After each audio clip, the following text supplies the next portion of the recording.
All right, since it's winter time, I've got one more cool midge pattern for you that I think you should know about. And this is an old one as well. And one of the cool things about old flies is a lot of people have forgot about them.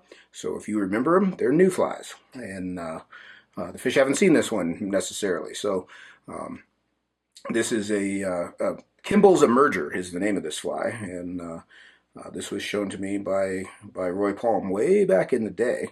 And it's tied on a Tiemco 2488, so a short shank. This is a size 18 I'm going to tie for you. But you can tie this down very small. It's a very simple fly to tie. I'm going to start with some black 14-aught Veevus. And I'm going to start that thread just right up here behind the eye. Left myself a little more tag than I like, so I'll get that out of there. And I'm going to come back to just about the point on the barb. You can see I'm just short of the point on the barb. You can't see that. There you go. Now you can. I'm using my black background, and this fly is going to be black because I had this black shirt on and I didn't change it. So if you got a problem with that, maybe you just mind your own business. Maybe. I know you don't have a problem with that. Now, for the tail, or the shuck as it is, I'm going to use a few strands of mallard flake. You can use mallard or gadwall. Or widgeon, any barred fiber. Teal would work nicely also. But you can see how those tips are pretty ragged. What I like to do is take that and just kind of break that off with my thumbnail so I've got a more even clump.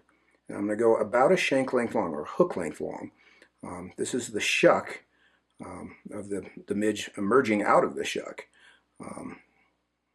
So it's empty and should be fairly sparse. So just a little tuft hanging off the back there.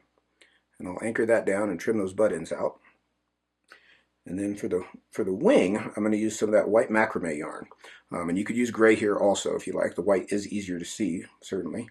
And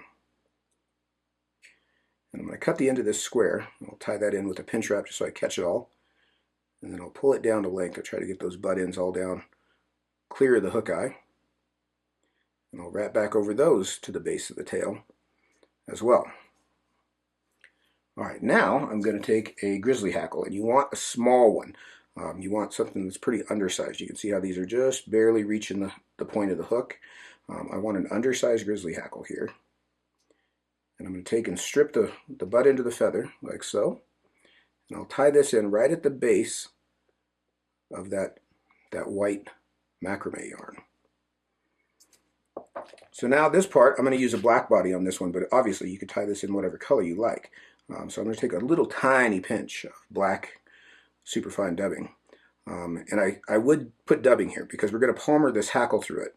And while the finished product doesn't look a lot different than just a thread-bodied fly, what the dubbing does is gives us something for our hackle to bite into and sort of grab onto. So you can see I'm just going to build a little body there.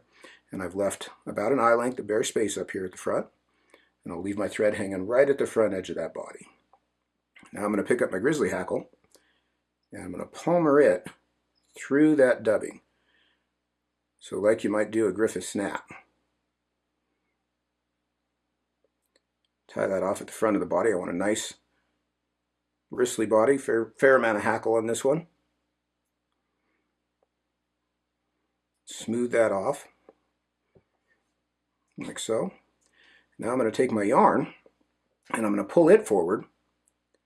And what I like to do to create this kind of bubble wing is I'll hold the yarn beyond the hook eye and then push it back and anchor it down with a pinch wrap there.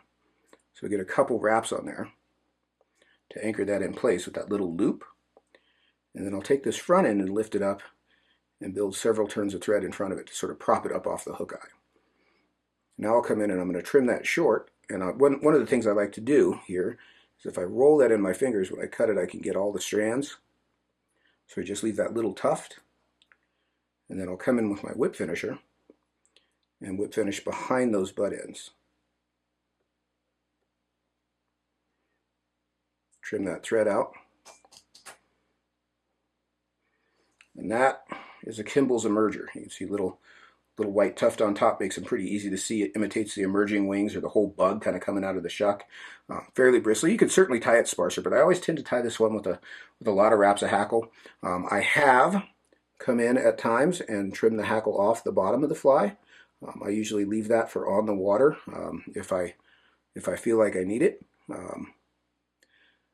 If you don't carry a little pair of scissors in your pack, you probably should. That's the right way to do that, where you can make that fly set a little lower on the water like that.